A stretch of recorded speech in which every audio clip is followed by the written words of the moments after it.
Jazakallahu khairan. Barakallahu fikum. Roja TV, saluran tilawah Al-Quran dan kajian Islam.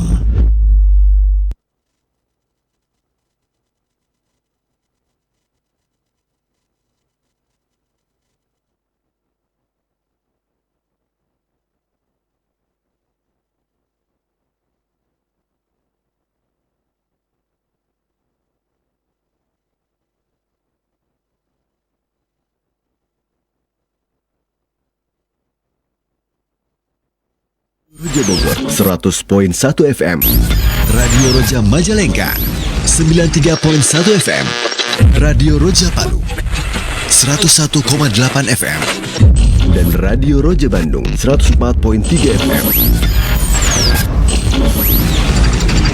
Menebar cahaya sunnah.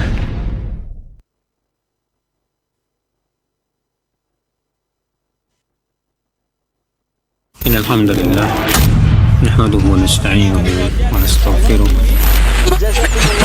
Jazakallahu khairan. Barakallahu fikum. Roja TV. Alhamdulillah, nahmaduhu wa nasta'inuhu wa nastaghfiruh. Wa na'udzu billahi min syururi anfusina wa min sayyiati a'malina. Man yahdihillahu fala mudilla lahu wa man yudlil fala hadiya lahu. Wa asyhadu an la ilaha illallah wahdahu la syarika lah wa asyhadu anna Muhammadan abduhu wa rasuluh. Qala Allah Ta'ala fi kitabihil karim, ya ayyuhalladzina amanu taqullaha haqqa tuqatih wa la tamutunna illa wa antum muslimun, amma ba'd. Ibu-ibu sekalian, kita kembali melanjutkan kitab Sulamul Wusul. Kita masuk ke fasal fi bayani an-naw'i tsani min naw'i tauhidi, wa huwa tauhidut talabi wal qasdi, wa huwa makna la ilaha illallah.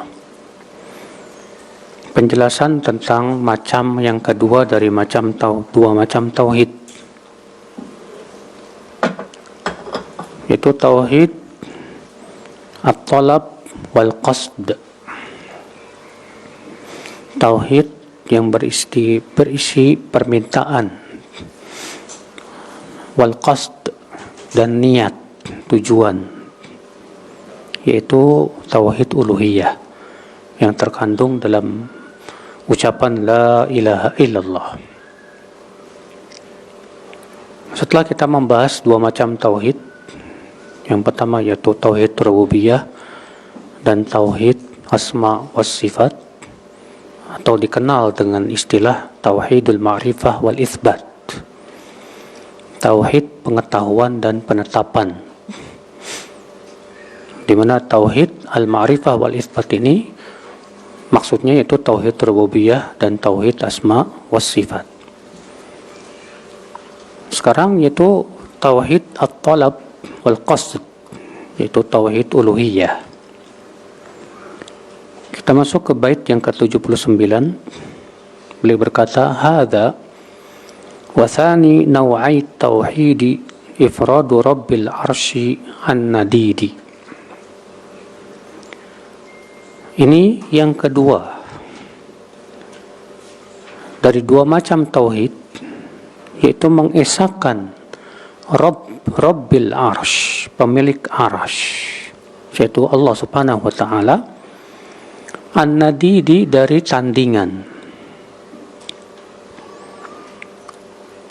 Di sini beliau menyebutkan bahwa tauhid uluhiyah itu hakikatnya apa? Yaitu ifradu, mengesahkan, menyendirikan. Artinya menjadikan Allah satu-satunya, sebagaimana dalam kata terkandung firman Allah, qul huwallahu ahad, katakanlah Allah ahad, satu-satunya. Artinya satu-satunya yang kita ibadahi, satu-satunya yang kita tempat bertawakal kita, satu-satunya tempat berdoa kita. Iya. Itu ifrad, artinya mengesahkan, menjadikan Allah itu tunggal. Ifradu Rabbil Arsh, pemilik siapa? Pemilik Arsh. Apa itu Arsh? Arsh itu makhluk yang sangat besar, yang tidak pernah ada makhluk yang lebih besar darinya.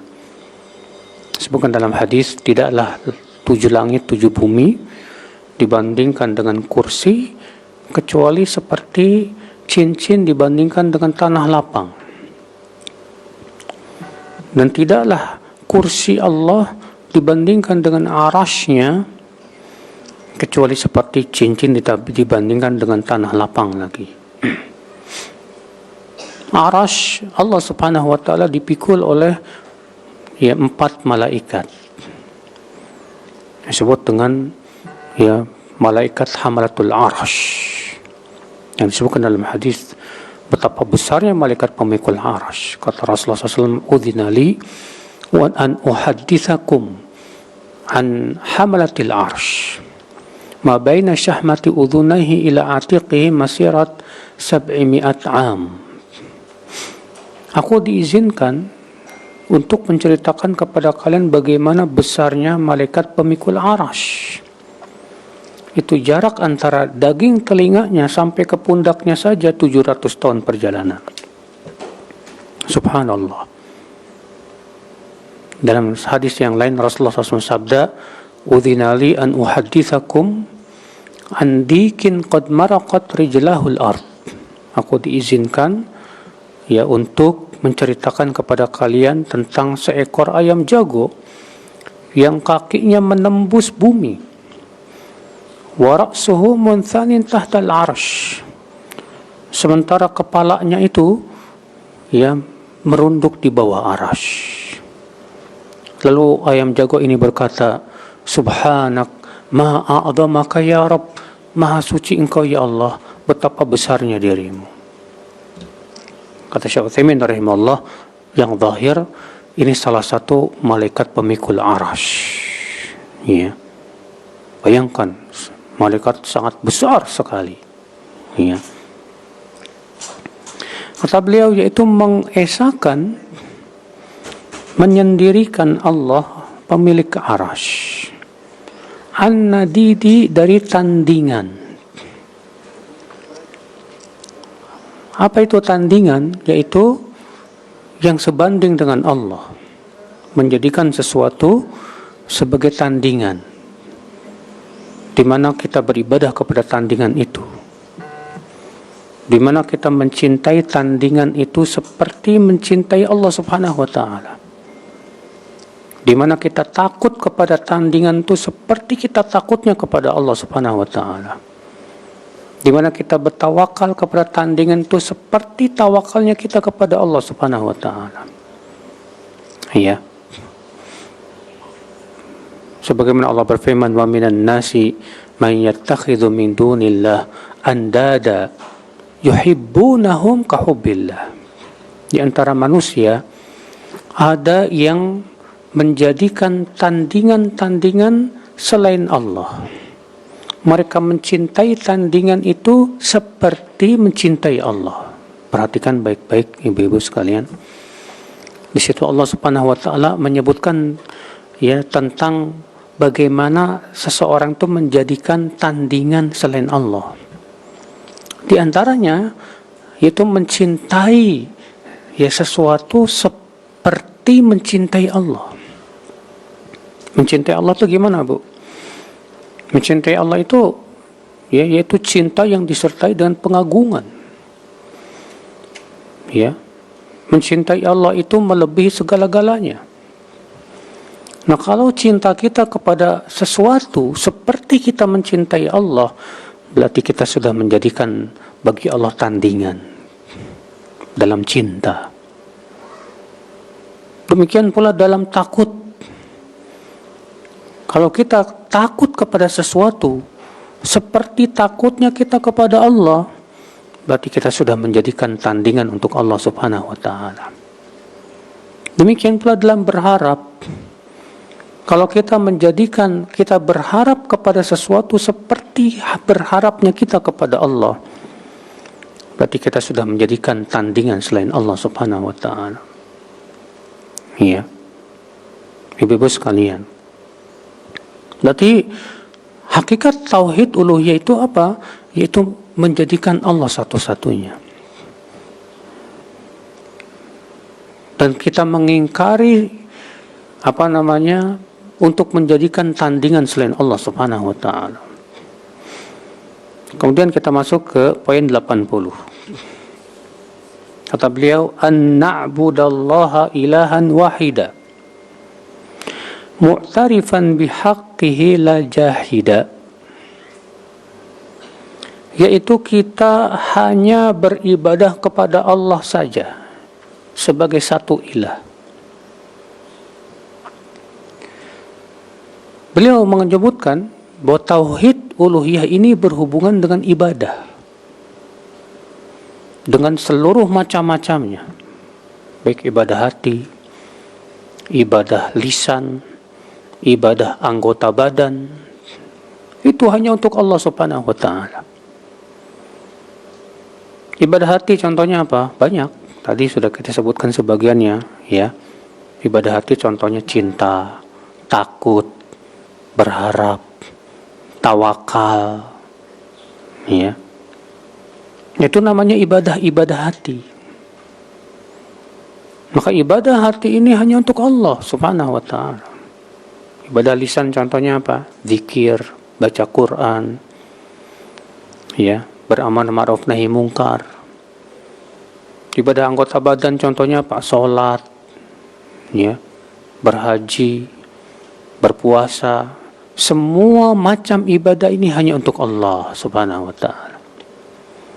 Maka siapa yang memalingkan salah satu macam ibadah ini kepada selain Allah, berarti dia telah menjadikan tandingan untuk Allah Subhanahu wa taala.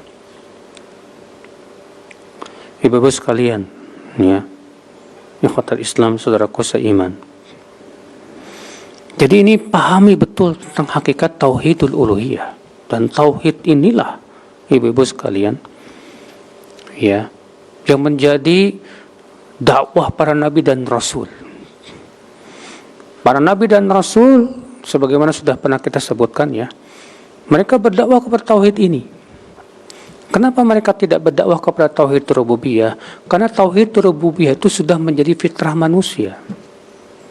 Kaum yang didakwahi oleh para nabi itu kaum yang mengakui adanya Allah, ya, atau orang-orang musyrikin Quraisy, sebagaimana sudah pernah kita sampaikan, ya ibu-ibu sekalian, ya.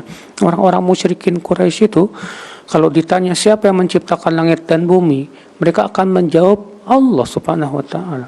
Siapa yang menurunkan hujan? Allah. Siapa yang memberikan rezeki? Allah Subhanahu wa taala. Secara fitrahnya mereka mengakui adanya Allah Subhanahu wa taala. Tapi mereka mempersekutukan Allah. Mereka memalingkan ibadah kepada selain Allah Subhanahu wa taala. Di mana orang Quraisy memahami bahwa tauhid itu hanya sebatas tauhid rububiyah. Sebatas seseorang meyakini bahwa Allah yang memberi manfaat, Allah yang memberi mudarat, Allah yang menciptakan langit dan bumi, Allah yang memberikan rezeki, Allah yang menurunkan hujan. Sebatas meyakini itu menurut orang Quraisy cukup. Adapun ibadah, mereka menganggap boleh kepada selain Allah Subhanahu wa taala. Ini tauhid yang dipahami oleh kaum Quraisy yang hakikatnya itu kesyirikan. Nah, di zaman sekarang ada juga pemahaman seperti ini. Ada sebagian kaum muslimin meyakini bahwa tauhid itu hanya sebatas tauhid rububiyah. Makanya mereka mengingkari pembagian tauhid menjadi 3. Tauhid rububiyah, tauhid uluhiyah, tauhid asma was sifat. Mereka ingkari itu. Kenapa? Karena mereka tidak mengakui adanya tauhid uluhiyah dan tidak mengakui adanya tauhid asma was sifat. Mereka hanya mengakui tauhid rububiyah. Sehingga akibat pemahaman ini, akhirnya apa yang terjadi?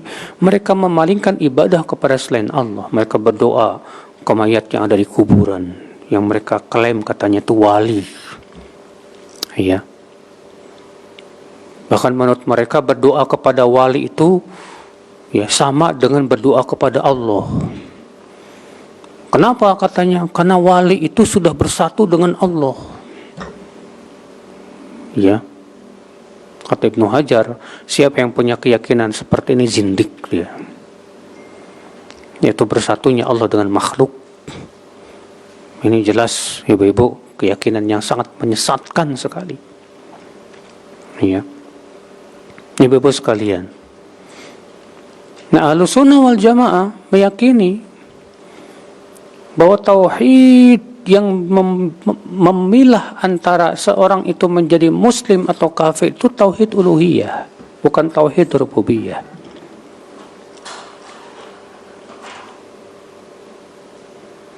Karena tauhid rububiyah, ibu-ibu sekalian, sudah kita sebutkan. Hatta orang musyrikin pun mengakui, tapi itu tidak menyebabkan mereka disebut muslim, tidak. Nah, sini ibu-ibu sekalian, ya. Jadi kata beliau, an-na'budallaha ilahan wahida. Itu kita hanya beribadah kepada Allah sebagai satu ilah. Mu'tarifan bihaqqihi, dengan mengakui hak Allah. Apa hak Allah itu, Bu? Ya, sebutkan dalam hadis yang diriwayatkan oleh Bukhari dan Muslim, wa Mu'adz bin Jabal ditanya oleh Rasulullah SAW, ya Mu'adz, atadri ma haqqullahi 'alal ibad wa haqqul ibadi 'ala Allah? Hai Mu'adz, tahukah kamu apa itu hak Allah atas hambanya? Dan apa hak hamba atas Allah Subhanahu wa ta'ala? Apa kata Mu'adz? Allah dan Rasulnya lebih tahu.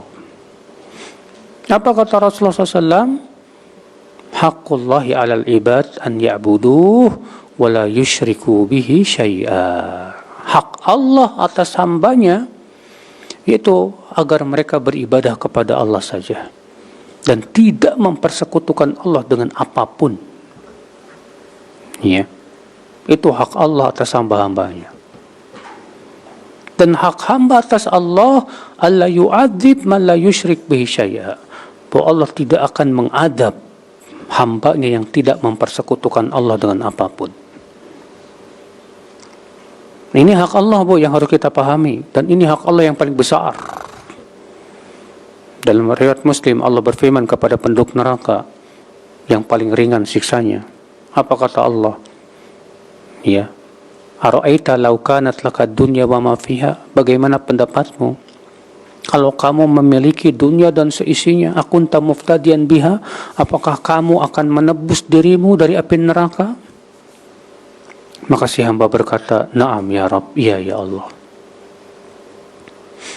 Lalu Allah berfirman, "Talabtu minka ahwan min hadha." Waktu di dunia aku minta kepadamu yang lebih ringan dari ini. Allah tusyrik bi, yaitu jangan sekutukan aku. Fa'abaita ila syirk, tapi kamu enggan kecuali berbuat syirik. Jadi ingat ibu-ibu, hak Allah yang paling besar atas hamba-hambanya apa? Yaitu agar mentauhidkan Allah dan tidak mempersekutukan Allah dengan apapun. Ini hak Allah. Maka beliau mengatakan, ya, mu'tarifan bihaqqihi, mengakui hak Allah ini. La jahidan, bukan mengingkari hak Allah. Ya. Seperti halnya orang-orang musyrikin, para penyembah kuburan yang mengingkari hak Allah tersebut. Ya. Dan mereka malah mempersekutukan Allah Subhanahu wa ta'ala dengan berbagai macam dalih, ya, untuk membenarkan perbuatan mereka, ibu-ibu sekalian. Jadi ini ibu-ibu sekalian, jadi tauhid uluhiyah itu hakikatnya apa? Hakikatnya menjadikan ibadah hanya untuk Allah. Ya. Semua macam ibadah, tidak kepada selain Allah Subhanahu wa ta'ala. Kita lanjutkan. Poin 81. Wa huwa alladhi bihil ilahu arsala ruslahu yad'una ilaihi awwala. Dan tauhid inilah ya yang dengannya Allah mengutus para rasul dan mereka mendakwahkan yang pertama kali adalah tauhid uluhiyah. Mana dalilnya? Banyak dalam Al-Quranul Karim. Di antaranya Allah Ta'ala berfirman dalam surat Al-Anbiya ayat 25, "Wa ma arsalna min qablika min rasul illa nuhi ilaihi annahu la ilaha illa ana fa'budun." Tidaklah kami utus sebelummu seorang rasul pun kecuali kami wahyukan kepadanya bahwa tidak ada ilah yang berhak diibadahi kecuali aku, maka beribadahlah kepadaku saja. Lihat, Allah mengatakan, tidaklah kami utus sebelum engkau, hai Muhammad, seorang rasul pun kecuali kami wahyukan kepadanya bahwa tidak ada ilah yang berhak diibadahi kecuali aku. Demikian pula dalam surat An-Nahl ayat 36. Allah berfirman, "Wa laqad ba'atsna fi kulli ummatin rasula an i'budullaha wajtanibut taghut." Sungguh kami telah mengutus pada setiap umat itu rasul. Apa dakwahnya? An i'budullah, hendaklah kalian beribadah kepada Allah. Wajtanibut taghut, dan jauhi taghut. Apa itu taghut? Yaitu semua yang diibadahi selain Allah. Lihat ibu-ibu, Allah menegaskan setiap nabi dan rasul ternyata diutus oleh Allah untuk mendakwahkan ini, Bu, tauhid. Dalam surat Al-A'raf Allah menyebutkan secara terperinci. Allah berfirman tentang Nabi Nuh, "Laqad arsalna Nuhan ila qaumih faqala ya qaumi ibudullaha ma lakum min ilahin ghairuh." Sungguh kami telah mengutus Nuh kepada kaumnya. Maka ia berkata, "Hai kaumku, beribadahlah kalian kepada Allah saja. Tidak ada ilah yang berhak diibadahi kecuali Dia." Nabi Nuh berdakwah kepada tauhid 950 tahun. Wa ila 'adin akhahum huda qala ya qaumi ibudullaha ma lakum min ilahin ghairuh. Dan kepada kaum 'Ad, nabi mereka Hud, ia berkata, "Hai kaumku, beribadahlah kepada Allah saja. Tidak ada ilah yang berhak diibadahi kecuali Dia." Wa ila Thamud akhahum Salihah qala ya qaumi ibudullah ma lakum min ilahin ghairuh. Dan kepada Thamud, nabi mereka Saleh. Saleh berkata, "Hai kaumku, beribadahlah kepada Allah saja. Tidak ada ilah yang berhak diibadahi kecuali Dia." Demikian setiap nabi sampai nabi kita Nabi Muhammadin sallallahu alaihi wasallam. Iya.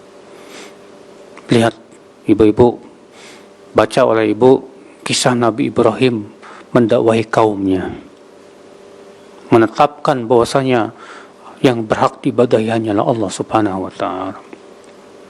Dalam surat Al-An'am Allah mengkisahkan tentang Nabi Ibrahim berhujjah. Apa kata Allah? "Falamma ra'a kawkaban qala hadha rabbi, falamma afala qala la uhibbul afilin." Ketika Nabi Ibrahim melihat planet-planet, Nabi Ibrahim berkata, "Mungkin ini Tuhanku."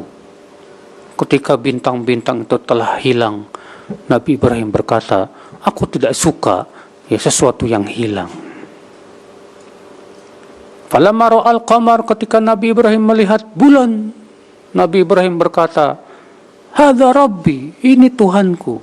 Falamma afala, ketika bulan itu telah hilang, Nabi Ibrahim berkata, "La illam yahdini rabbi la akunanna minal qaumid dhalin." Kalau Allah tidak berikan aku hidayah, aku pasti menjadi orang-orang yang tersesat. Falamma ra'a asy-syamsa bazighah qala hadza rabbi. Ketika Nabi Ibrahim melihat matahari terbit, Nabi Ibrahim berkata, "Ini Tuhanku." Falamma afalat, ketika matahari itu terbenam hilang, dia berkata, Ya qaumi inni bari'um mimma tusyrikun. Hai kaumku, aku berlepas diri dari yang kalian sekutukan selain Allah itu. Ya. Ketika Nabi Ibrahim berdebat dengan Raja Namrud, ibu tahu nggak, Raja Namrud itu menguasai dunia, Bu. Kerajaannya seluruh dunia, Bu. Ya. Namrud bin Kan'an itu. Nabi Ibrahim berdebat dengan Namrud. Apa kata Nabi Ibrahim? Rabbi alladhi yuhyi wa yumit. Tuhanku yang telah menciptakan, yang telah menghidupkan dan mematikan. Apa kata si Namrud dengan sombongnya, Bu? Ana uhyi wa umit. Aku juga bisa menghidupkan dan mematikan. Diambilnya dua orang, yang satu dibiarkan, yang satu dibunuh. Iya. Apa kata Nabi Ibrahim alaihissalatu wassalam? Tuhanku yang mendatangkan matahari dari arah timur, fa'ti biha minal maghrib. Coba kamu datangkan matahari itu dari barat. Fabuhital ladzi kafar. Maka orang kafir ini, yaitu Namrud, pun diam, tak bisa jawab. Sebetulnya si Namrud itu yakin akan kebenaran dakwah Nabi Ibrahim. Tapi kesombongannya, Bu, yang membuat dia tidak mau menerima dakwah Nabi Ibrahim alaihissalam. Nabi Musa menyeru kepada Fir'aun agar beribadah hanya kepada Allah. Tapi Fir'aun kembali sombong, Bu. Bahkan mengaku dirinya Tuhan. Na'udzubillah min dzalik. Sampai Nabi kita, Nabi Muhammad SAW, ternyata yang pertama kali beliau dakwahkan di masyarakat Quraisy, yaitu agar mereka mentauhidkan Allah, menjauhkan kesyirikan. Padahal kan, Bu, ya, orang Quraisy itu kan mereka senang berjudi, senang berzina, senang membunuh orang. Ya, mereka juga berbuat bid'ah dalam agama. Mereka mengubah-ubah tata cara haji. Ya. Ternyata yang pertama kali didakwahkan oleh Rasulullah SAW bukan jangan mencuri, jangan berzina, jangan berjudi, bukan. Yang pertama kali didakwahkan oleh Nabi kita, Nabi Muhammad SAW, ternyata apa? Ya, beribadahlah kalian kepada Allah. Jangan kalian sekutukan Allah Subhanahu wa Ta'ala. Sebagaimana Imam Bukhari, ya, meriwayatkan dalam sahihnya di hadis nomor 7 tentang kisah Heraklius yang berdialog dengan Abu Sufyan. Heraklius bertanya kepada Abu Sufyan, ya, karena Heraklius mendengar seorang yang mengaku nabi di Jazirah Arab. Lalu kemudian Abu Heraklius bertanya kepada Abu Sufyan dengan beberapa pertanyaan. Di antara pertanyaannya, "Madza ya'muru hadzal rajul?" Apa yang didakwahkan oleh orang ini? Apa kata Abu Sufyan? Yaqul, dia berkata, "U'budullah wa la tusyriku bihi syai'a wa turku ma yaqulu aba'ukum wa ya'muruna bis-shalah was-silah was-sidq." Ya. Dia berkata, beribadahlah kepada Allah saja dan jangan sekutukan Allah dengan apapun. Tinggalkan keyakinan nenek moyang kalian itu. Ia menyuruh kami untuk sholat, menyuruh kami untuk berkata jujur, menyambung silaturahim. Ya. Demikian pula tentang kisah Raja Habasyah, Najasyi, ketika berdialog dengan, ya, kaum muslimin yang hijrah ke Habasyah. Yang kemudian Ja'far bin Abi Thalib, ya, menjelaskan dengan kata-kata yang gamblang. Ya. Ayyuhal malik, wahai raja, kunna qauman fi jahiliyah na'kulul maitah, ya, wa nashrabul khamar wa nazni wa yaqtulu ba'duna ba'da, atau kama qala. Wahai raja, kami dahulu suatu kaum yang berada dalam jahiliyah. Kami dahulu suka main judi, suka berzina, suka membunuh. Faja'ana, ya, faja'ana bihadzal nabi atau kama qala, maka Allah pun faja'allahu bihadza ad-din, Allah pun kemudian mendatangkan kepada kami agama ini seorang nabi yang menyuruh kami agar beribadah kepada Allah saja. Ya, itu dalam kisah yang masyhur ya. Ternyata ibu-ibu sekalian, yang didakwahkan pertama kali oleh Rasulullah SAW bukan tentang jangan berzina, jangan mencuri, bukan tentang politik, tentang ekonomi, bukan. Yang pertama kali dakwakan Rasulullah SAW tauhid. Demikian semua nabi dan rasul. Gara-gara itulah kemudian para nabi dan rasul dimusuhi, ibu-ibu. Iya, dimusuhi oleh orang-orang yang kekeh dengan kesyirikannya. Makanya orang-orang yang tetap kekeh dengan kesyirikannya paling benci sama orang yang mendakwahkan tauhid. Setan, iblis dan bala tentaranya paling benci kepada orang yang mendakwahkan pada tauhid, Bu. Ya. Kalau berdakwah hanya kepada akhlak saja, ya semua orang juga bakal terima, Bu. Makanya kalau kita pengen jadi ustadz yang banyak followersnya, ya, banyak pengikutnya, nggak dimusuhi orang, udah dakwahnya tentang akhlak aja. Kalau dakwahnya tentang akhlak aja, udah insya Allah deh nggak bakalan, Bu, dimusuhin orang. Followernya banyak, hatersnya dikit. Tapi kalau kita berdakwah kepada tauhid, menjauhkan kesyirikan, kepada sunnah, menjauhkan kebid'ahan, ya siap-siap deh untuk dikucilkan, dimusuhi. Iya. Makanya benar kata Waraqah bin Naufal ketika berkata kepada Rasulullah SAW, waktu itu Rasulullah pertama kali diberikan wahyu. Iya. Lalu dibawa oleh Khadijah kepada anak pamannya, yaitu Waraqah bin Naufal. Setelah Rasulullah menceritakan tentang itu, apa kata Waraqah? Laitani akunu jazaa, laitani hayyan idh yukhrijuka qaumuk. Andaikan aku masih hidup, andaikan masih muda saat nanti kaummu mengusir kamu. Kata Rasulullah, wa mukhrijiyahum, apakah kaumku akan mengusirku nanti? Kata Waraqah, lam ya'ti rajulun qat bima ji'ta bih illa udi. Tidak ada seorang pun yang membawa ajaran seperti yang kamu bawa kecuali pasti akan dimusuhi. Iya. Ya memang, Bu, dakwah kepada tauhid itu berat, terjal. Makanya banyak para dai yang menghindar dakwah ini, Bu, karena nggak siap untuk dimusuhi. Ya. Padahal itu dakwah yang dimulai oleh para nabi dan rasul. Itu hak Allah yang paling besar. Kalau kita semua diam, Bu, nggak berdakwah pada tauhid hanya karena takut dimusuhi, hanya karena takut dibully, wah, ini kesyirikan akan terus merajalela. Bahkan sebagian orang ada yang melarang dakwah tauhid, katanya itu dakwah memecah belah itu. Makanya para nabi dan rasul juga disebut pemecah belah, ya kan?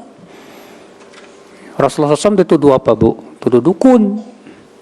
Kenapa? Karena dukun itu memisahkan antara orang tua dengan anak, suami dengan istri. Ya. Kenapa? Karena Rasulullah berdakwah pada tauhid. Ada yang ikut Rasulullah, ada yang menentang. Demikian ibu-ibu sekalian. Nah ini ibu-ibu sekalian. Jadi ya, para nabi dan rasul diutus oleh Allah dengan membawa dakwah ini. Dakwah tauhid. Kita masuk ke poin nomor 82. Wa anzalal kitaba wat tibyana min ajlihi wa farraqal furqana. Dan Allah menurunkan Alkitab, ya kitab-kitab suci, wattibyana, dan penjelasannya. Min ajlihi, karena tauhid uluhiyah ini. Artinya Allah turunkan semua kitab suci tujuannya untuk menjelaskan tentang hakikat hak Allah yang paling besar ini, Bu, tauhidul uluhiyah. Al-Quranul Karim isinya dari awal sampai akhir tentang tauhid. Iya. Baca oleh ibu-ibu sekalian surat Al-Fatihah, isinya tauhid. Allah berfirman, Alhamdulillahi Rabbil Alamin. Alhamdulillah, segala puji bagi Allah saja. Itu menunjukkan kepada apa, Bu? Tauhidul uluhiyah, yang artinya memurnikan pujian hanya untuk Allah subhanahu wa ta'ala. Rabbil Alamin, pemilik alam semesta, menunjukkan kepada tauhidul rububiyah, bahwa Allah satu-satunya pemilik langit dan bumi, pencipta langit dan bumi hanya Allah subhanahu wa ta'ala saja. Ya. Ar-Rahmanir Rahim, Maliki Yaumiddin, Iyyaka na'budu wa iyyaka nasta'in. Tauhid semuanya itu. Baca oleh ibu surat Al-Ikhlas, Qul huwallahu ahad, Allahus samad, lam yalid wa lam yulad wa lam yakul lahu kufuwan ahad. Tauhid isinya.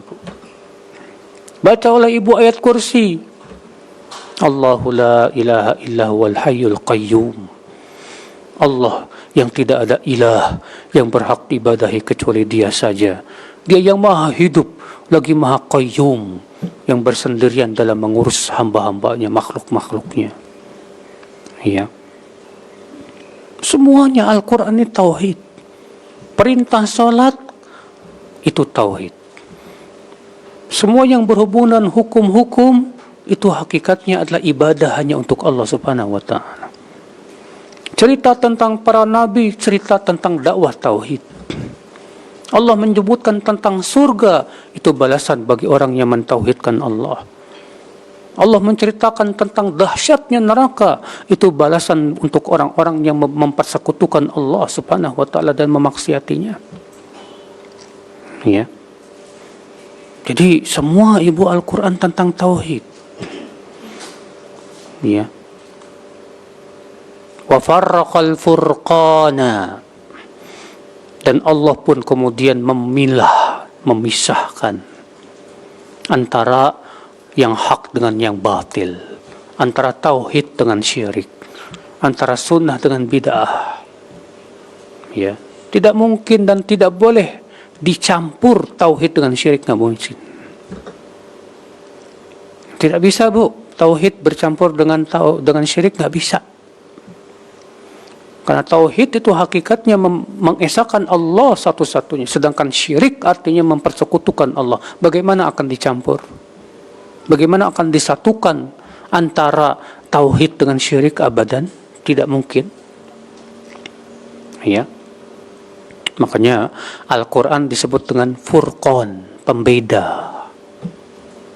Ya, pembeda antara yang hak dengan yang batil, pembeda antara syirik dengan tauhid, pembeda antara sunnah dengan bid'ah, pembeda antara maksiat dengan taat. Harus dibedakan, enggak boleh campur adukan. Allah berfirman, wala talbisul haqqa bil batil. Jangan kalian mencampur adukan yang hak dengan yang batil.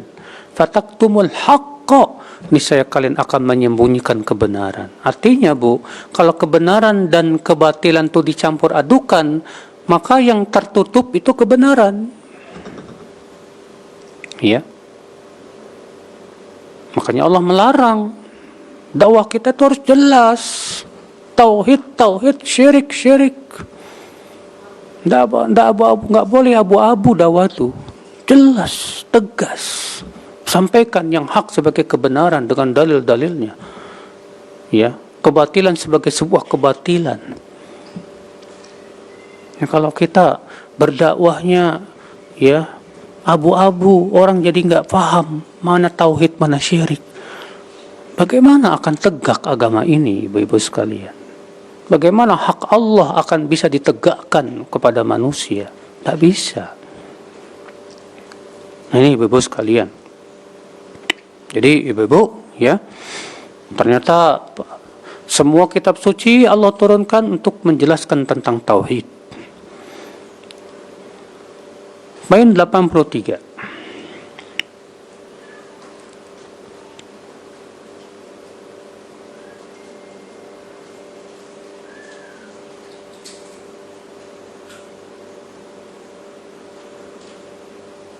Iya. Dan makna wa farraqal furqana,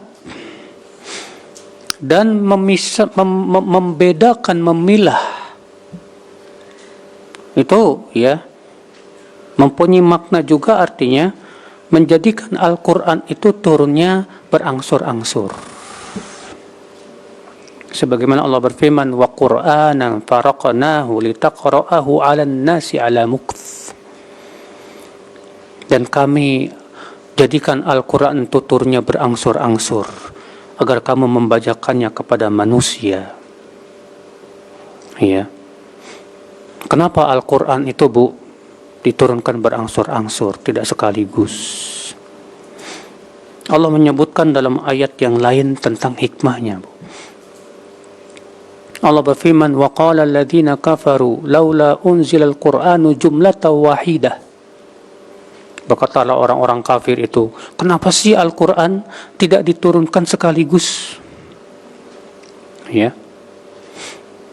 Maka Allah menyebutkan hikmahnya, Bu. Kadzalika linutsabbita bihi fuadak. Demikianlah kami turunkan Al-Quran tidak sekaligus agar kami mengokohkan dengan Al-Quran itu hatimu. Artinya supaya tauhid itu semakin kokoh di hati. Dengan terus kita membaca Al-Quran. Maka dari itu, siapapun ibu yang senantiasa membaca Quran, memahami Al-Quran, itu iman dan tauhid itu akan kokoh di hati, Bu. Ya. Allah berfirman dalam surat Ali Imran ayat 101, wa kaifa takfuruna wa antum tutla alaikum ayatullah wa fikum rasuluh. Bagaimana kalian kafir sementara kalian terus-menerus dibacakan ayat-ayat Allah dan pada kalian ada rasulnya. Kata Ibnu Katsir, wa kaifa takfurun ay annal kufra ba'idun ankum. Bagaimana kalian akan kafir? Artinya kekafiran itu akan jauh dari kalian. Kapan? Wa antum tutla alaikum, dalam keadaan kalian terus-menerus dibacakan ayat-ayat Allah. Ya. Wa fikum rasuluh, dan pada kalian ada rasulnya. Rasul sudah meninggal, ada sunnahnya. Makanya Syekh Abdul Malik Ramadhani dalam kitab beliau Madarikun Nadhar fi Siyasah, beliau memberikan judul Simamul Aman, ya, bil i'tisam bil kitabi was sunnah. Tali keamanan itu hanya dengan cara berpegang ya kepada Al-Quran dan Sunnah. Keamanan dari apa? Dari kekafiran dan kekalahan.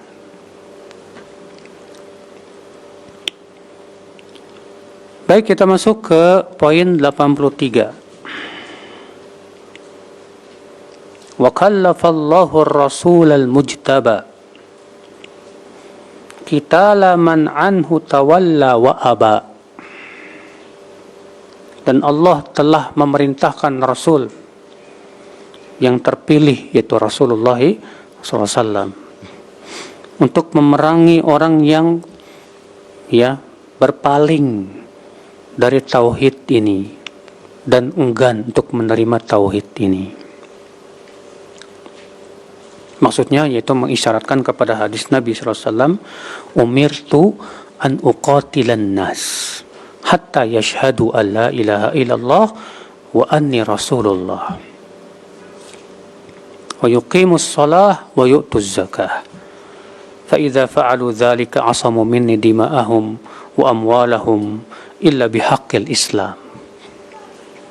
Aku diperintahkan oleh Allah untuk memerangi manusia. Siapa manusia ini, Bu? Apakah artinya Rasulullah disuruh memerangi seluruh manusia? Berarti agama Rasul itu agama perang dong. Tidak. Kata para ulama, yang dimaksud dengan manusia di sini jenis tertentu, bukan seluruh manusia. Yang dimaksud dengan manusia di sini orang-orang kafir yang harbi, yang memerangi kaum muslimin.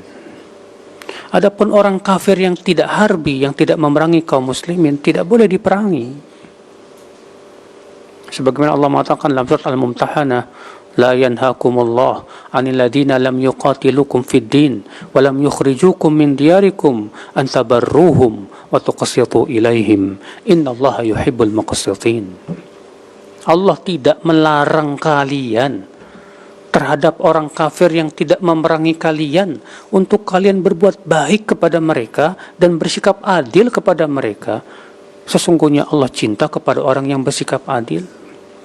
Innama yanhaakumullah 'anil ladina qatalukum fid din wa akhrajukum min diyarikum wa dhaharu ala ikhrajikum.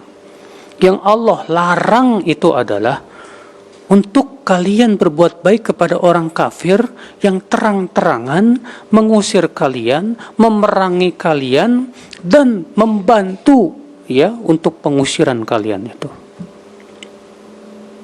Ya. Allah larang kalian untuk memberikan loyalitas kepada mereka, kata Allah. Nah, ini ibu-ibu sekalian. Jadi ya, dalam Islam itu seperti yang tidak seperti yang dipahami oleh sebagian orang, katanya Islam itu agama perang, ya, agama pedang. Kata siapa? Buktinya di sini, aku diperintahkan untuk memerangi manusia. Kita katakan ya akhi, alif lam dalam an-nas di situ, alif lam lil ahad, bukan alif lam lil istighraq. Ya, jenis tertentu saja. Nah ini ibu sekalian. Demikian pula Allah berfirman, waqatiluhum hatta la takuna fitnah. Perangi mereka sampai tidak terjadi lagi fitnah. Fitnah yang dimaksud di sini kata para ulama syirik. Ya, wa yakuna ad-dinu lillah, dan agama hanya menjadi milik Allah Subhanahu wa taala saja. Fa in intahu fala udwana illa 'ala dhalimin. Jika mereka berhenti dari kesyirikan mereka dan dari memerangi kamu, maka tidak ada kezaliman, ya, tidak ada udwan kecuali atas orang-orang yang zalim. Ya. Nah ini ibu-ibu sekalian. Poin 85, wa hakadha ummatuhu qad kullifu bidza wa fi nasil kitabi wusifu. Demikian pula umatnya pun juga diperintahkan kepada ini. Ya. Sebagaimana dalam nas Al-Quran telah disifati, yaitu yang sudah kita sebutkan tadi dalam surat Al-Baqarah ayat 192. Namun kata para ulama, ya, ini pun butuh kepada kuwah, bukan sebatas semangat, ayo jihad tanpa mempertimbangkan maslahat dan mudarat. Makanya kata para ulama di zaman sekarang ini tidak ada jihad tolabi, nggak ada. Ya. Kenapa? Karena di zaman sekarang ini negara-negara Islam sudah berdiri sendiri dan sudah menjadi kesepakatan bangsa-bangsa untuk tidak saling menyerang. Ya. Maka di zaman sekarang tidak ada ya jihad talabi. Yang ada di zaman sekarang apa? Jihad difa'i. Jihad mempertahankan diri. Ya, maksudnya kalau misalnya ada negara kafir menyerang negara Islam, maka orang-orang Islam yang ada di negara itu wajib angkat senjata untuk bela negara. Wajib itu hukumnya. Ya.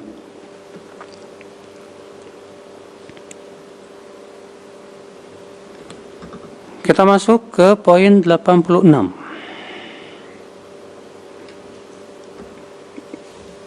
Faqad hawathu lafdatu syahadah fahiya sabilul fauzi was sa'adah.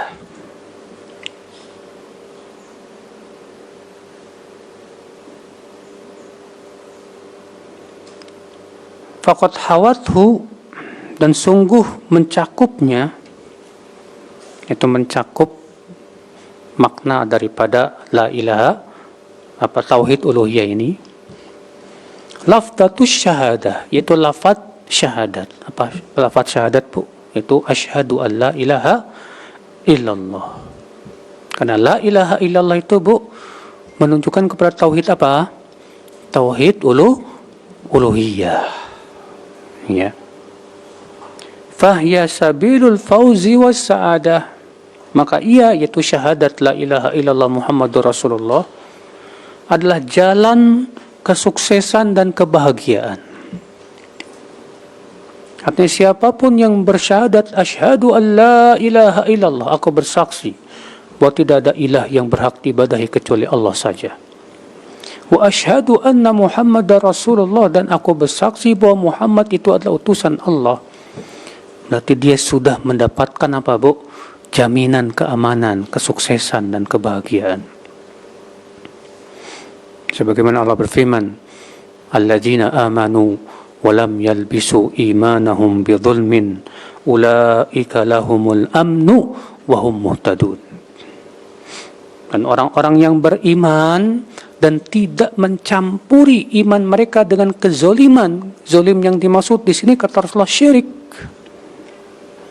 Bagi mereka keamanan dan mereka mendapatkan hidayah. Ya. Berarti orang yang tidak mencampuri iman dengan kesyirikan, Bu, diberikan keamanan. Di mana? Keamanan di dunia dari azab Allah dan keamanan di akhirat dari api neraka. Ya. Karena sumber malapetaka itu, Bu, gara-gara kesyirikan, Bu. Datangnya azab Allah itu akibat adanya kesyirikan. Baik di dunia maupun di akhirat. Ibu-ibu sekalian, ulaika lahumul amnu wa hum muhtadun, dan mereka mendapatkan hidayah. Hidayah kemana? Di dunia ia mendapatkan hidayah kepada kebenaran, dan di akhirat ia mendapatkan hidayah kepada surga Allah Subhanahu wa taala. Akibat apa? Akibat mentauhidkan Allah Subhanahu wa taala yang terkandung dalam dua kalimat syahadat. Asyhadu an la ilaha illallah wa asyhadu anna Muhammadar Rasulullah. Ya, siapa saja, Bu, yang merealisasikan dua kalimat syahadat ini, Bu, dia pasti faiz, sukses, menang. Dan sa'id, ya, mendapatkan sa'adah, kebahagiaan di dunia dan akhirat. Poin 87. Man qalaha mu'taqidan ma'naha wa kana 'amilan bimuqtadaha.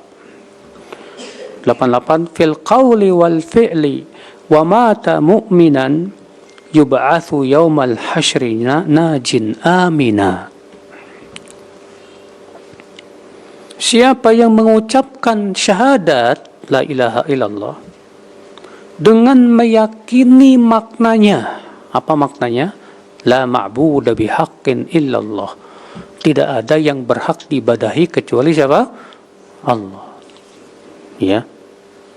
Itu makna daripada la ilaha illallah. Dan kita yakin, dan seyakin-yakinnya, bahwa yang berhak diibadahi hanya Allah saja. Yang lain enggak berhak. Ya. Wa kana 'amilan bimuqtadaha, dan ia mengamalkan konsekuensi dari la ilaha illallah. Apa itu? Menjauhkan kesyirikan. Fil qawli wal fi'li, baik dalam ucapan dan perbuatan. Ya. Baik dalam ucapan dan perbuatan.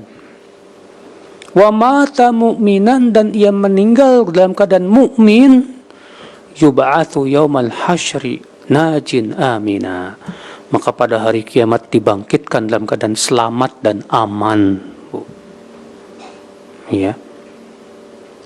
Ibu-ibu sekalian, makanya Rasulullah SAW sabda, man kana akhiru kalamihi la ilaha illallah dakhalal jannah. Barang siapa yang akhir ucapan dia di dunia ini la ilaha illallah, pasti masuk surga, pasti. Rasulullah juga bersabda, fa innallaha harrama 'alan nar man qala la ilaha illallah yabtaghi bidzalika wajha Allah.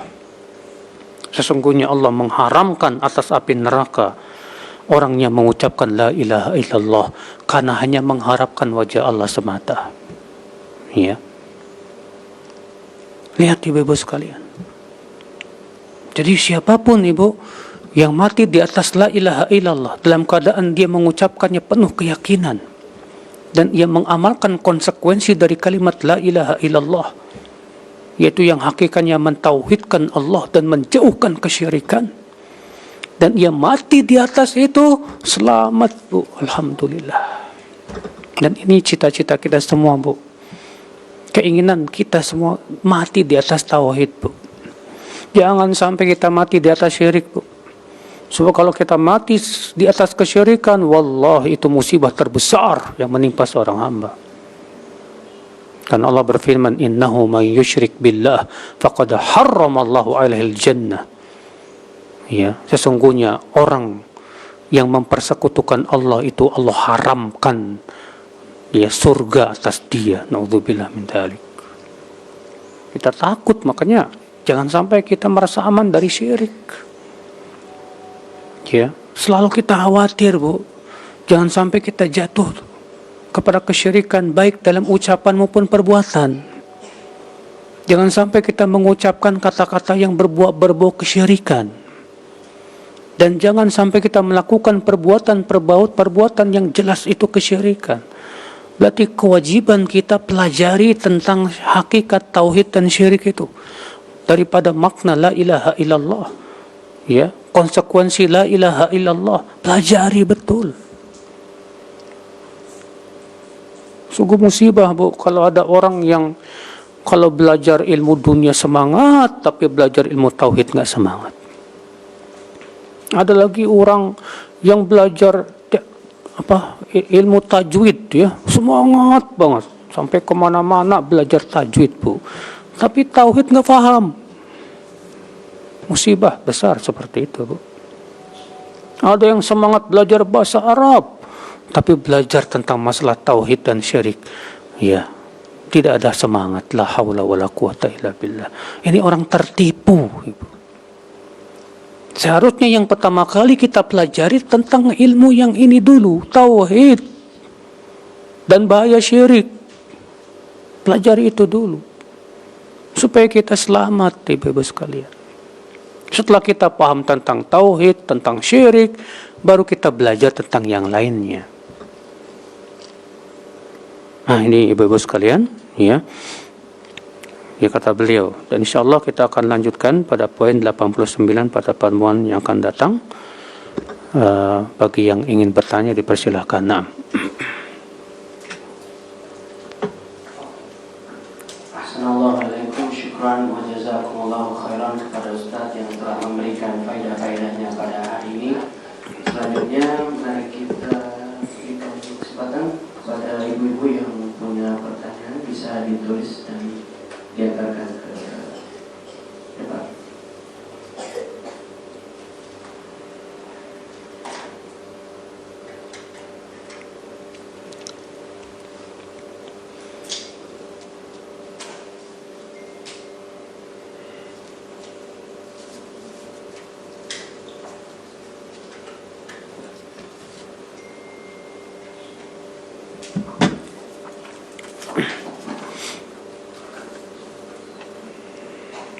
Ketika kita sholat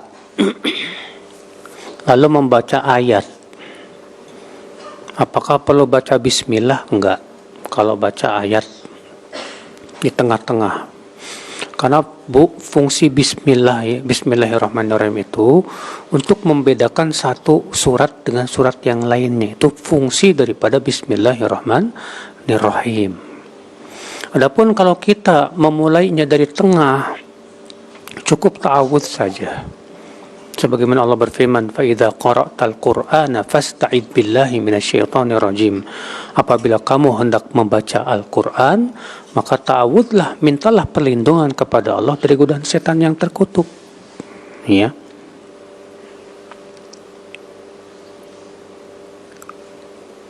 Apakah benar salah satu bentuk Allah mengampuni dosanya adalah dengan menutupi aib-aib hambanya? Benar sekali Bu. Sebagaimana disebutkan oleh Syekh Utsaimin rahimahullah. Iya. Apakah ini berlaku ditutupi aibnya di dunia dan akhirat juga? Iya. Tapi dengan syarat. Dia pun menutupi aib muslim yang lain. Kalau dia tidak menutupi aib muslim yang lain, Allah akan bongkar aibnya juga. Ya. Rasulullah SAW bersabda, "Man satara musliman satarahullahu fid dunya wal akhirah." Siapa yang menutupi aib seorang muslim, Allah akan tutupi aibnya di dunia dan akhirat.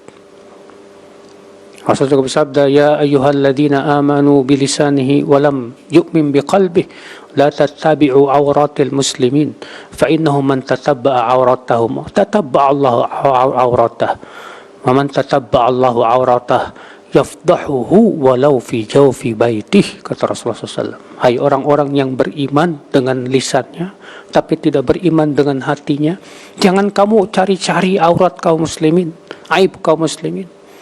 Siapa yang mencari-cari aib kaum muslimin, Allah akan cari-cari aibnya lagi. Dan siapa yang dicari-cari aibnya oleh Allah, maka Allah akan buka walaupun ia lakukannya di dalam rumahnya sendiri. Mudah bagi Allah Subhanahu wa taala. Di akhirat Allah pun juga akan menutupi aibnya. Sebagaimana dalam riwayat Tirmidzi, disebutkan dalam hadis bahwa Allah ketika hendak menghisap seorang mukmin, wada'a kanafah, Allah akan menutup, meletakkan penutup sehingga enggak kelihatan orang. Lalu kemudian Allah pun mengingatkan dosa-dosa dia. Ata'rifu dzamba kadza, ata'rifu dzamba kadza, kamu ingat tidak dosa kamu ini, dosa kamu itu. Fayuqarriruhu, lalu Allah jadikan si hamba ini mengakuinya. Lalu Allah berfirman, "Qad ghafartu laka fid dunya." Di dunia aku sudah ampuni dosamu. Dan hari ini aku pun mengampuni dosamu. Iya. Betul sekali, Bu. Bahwa orang yang diampuni dosanya oleh Allah, Allah pun juga akan menutupi aibnya di dunia dan akhirat.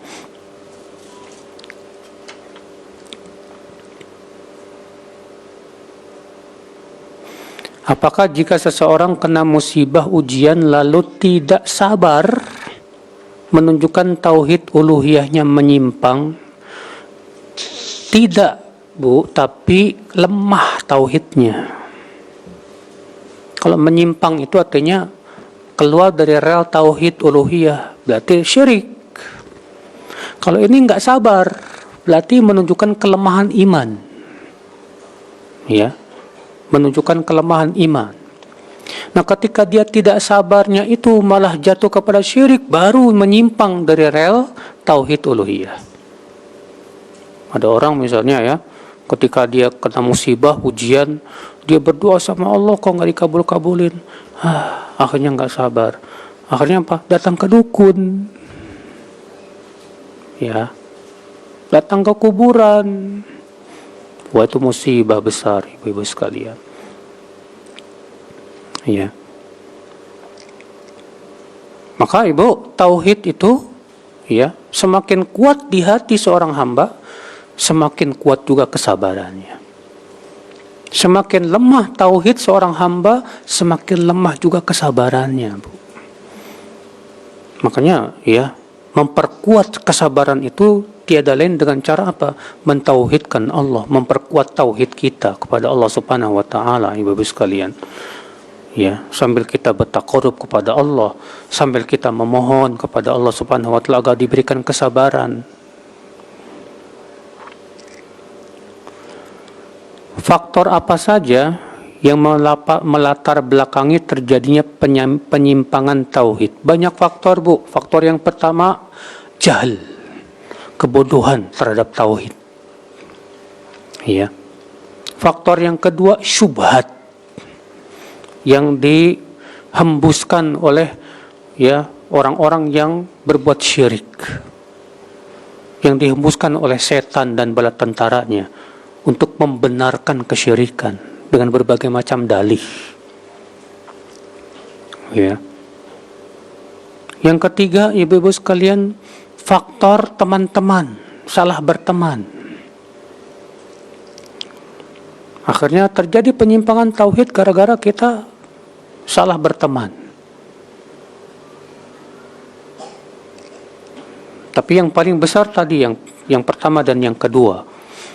Yang pertama, ya, akibat kebodohan terhadap hakikat tauhid dan la ilaha illallah. Yang kedua, akibat terkena syubhat pemikiran yang berusaha membenarkan kesyirikan dan dianggap bahwa itu bukan kesyirikan, padahal itu syirik. Lalu kemudian terkena pemikiran tersebut yang berakibat fatal. Akhirnya dia menganggap itu bukan syirik, padahal itu syirik.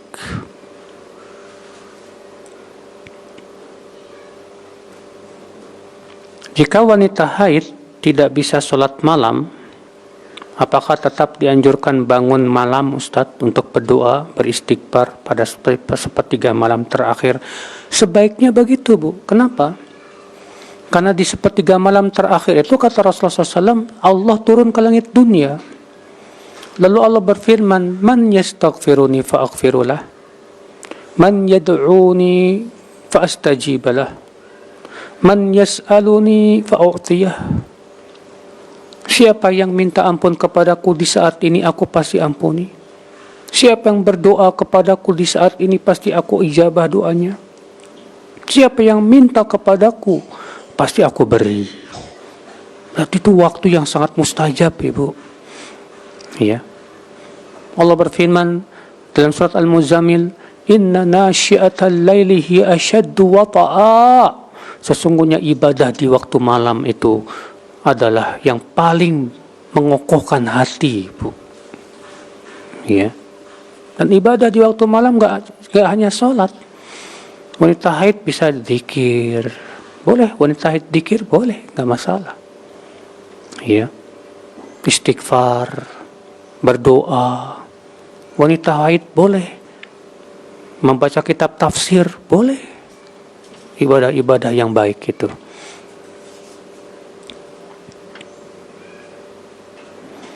Bagaimana pendekatan kepada orang-orang awam yang masih berbuat syirik supaya tidak mudah tersinggung? Ini, Bu, kalimat yang terakhir yang susah, Bu. Supaya tidak mudah tersinggung. Masalahnya Rasulullah SAW ketika berdakwah pada tauhid banyak yang tersinggung. Abu Jahal, Abu Lahab, orang-orang musyrikin tersinggung karena Tuhannya ya nggak dianggap. Ya memang susah, Bu. Kalau kita berdakwah tujuannya biar orang nggak tersinggung tuh susah. Susah. Selembut apapun, Bu, kalimat kita tetap saja bakalan menyinggung. Ya. Tapi ada sebuah kisah, Bu, yang sangat bagus, Bu. Kisah tentang masuk Islamnya Amr bin Jamuh. Amr bin Jamuh ini, Bu, punya anak 3 orang, seingat saya. 3-tiganya masuk Islam. Dan anaknya berpikir gimana caranya supaya ayahnya itu masuk Islam. Ya, dan Amr Jamuh ini punya Tuhan, punya patung yang dia sembah tiap pagi. Akhirnya 3 orang ini ngobrol lah. Sepakatlah mereka, ya, untuk mengenyahkan patung yang disembah oleh bapaknya itu. Di malam hari diambilnya patung itu, Bu. Disimpannya di sebuah tempat yang jorok. Di pagi harinya ketika Amr mau nyembah Tuhannya, kehilangan Tuhannya. Loh, Tuhanku nggak ada. Dicari-cari, ternyata ada di tempat jorok. Marah Amr, Bu. Kurang ajar ini. Siapa ini yang bikin begini sama Tuhan saya? Diambil, dibersihkan, disimpan lagi. Di malam harinya diambil lagi, disimpan di tempat yang lebih jorok. Di pagi harinya kehilangan lagi. Sampai 3 hari berturut-turut, Bu. Akhirnya Amr berpikir, kalau ini Tuhan harusnya bisa membela diri dong. Akhirnya apa, Bu? Disimpannya tuh patungnya dan disimpan pedang di pinggirnya. Dan berkata, kalau kamu memang Tuhan, kamu harusnya bisa membela diri. Malam harinya diambil lagi tuh patungnya, Bu. Disimpan ke tempat yang lebih jorok. Akhirnya sadarlah Amr bahwa yang ia sembah selama ini hanyalah makhluk yang lemah. Akhirnya dia pun datang ke Rasulullah dan masuk Islam. Masya Allah. Iya. Yang kedua, Bu,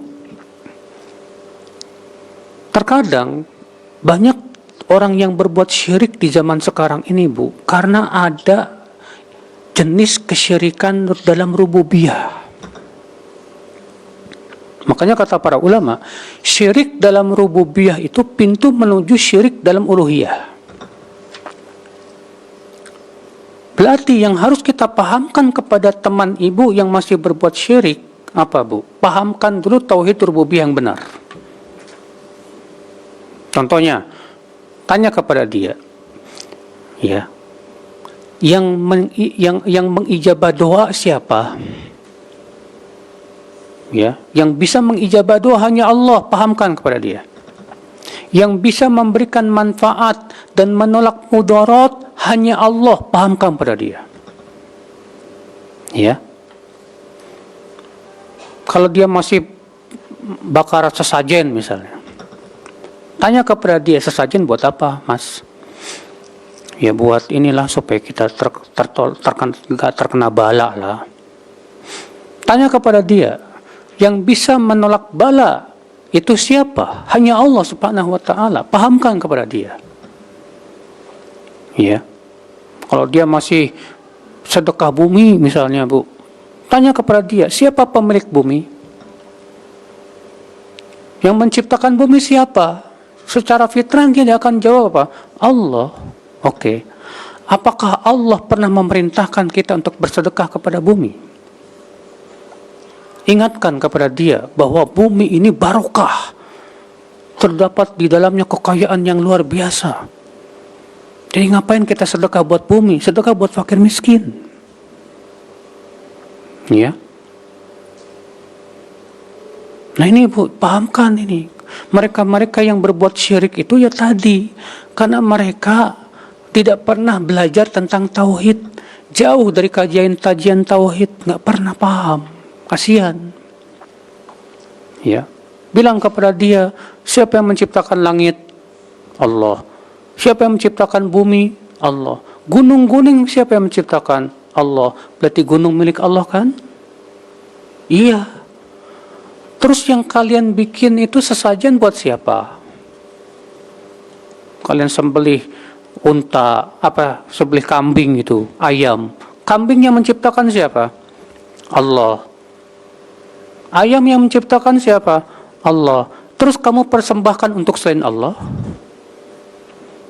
Coba, Bu, dari tauhid rububiyah dulu kita pahamkan untuk kita seret dia kepada tauhid uluhiyah. Iya. Karena dengan tauhid rububiyah dulu kita pahamkan, baru kita seret kepada tauhid uluhiyah, lebih mudah dicerna oleh orang awam, Bu. Dibandingkan kita langsung berkata, ini syirik. Tapi ketika kita pahamkan dulu dari tauhid uluhiyahnya, yang merupakan pokoknya itu. Ya. Kenapa sih orang sesajen? Karena dia meyakini adanya rububiyah pada selain Allah.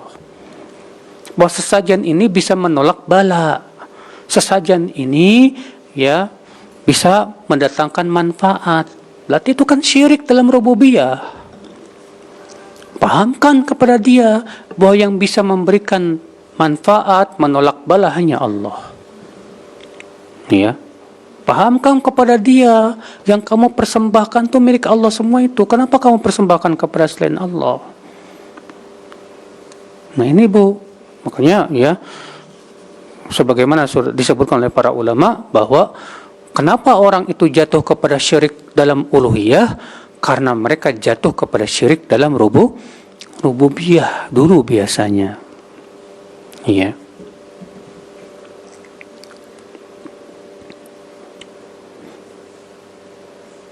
Baik, sepertinya sudah tidak ada lagi yang bertanya. Saya kira cukup dari saya. Wabillahi taufik. Assalamualaikum warahmatullahi wabarakatuh. Waalaikumsalam.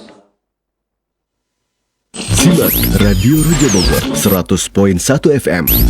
Radio Roja Majalengka 93.1 FM.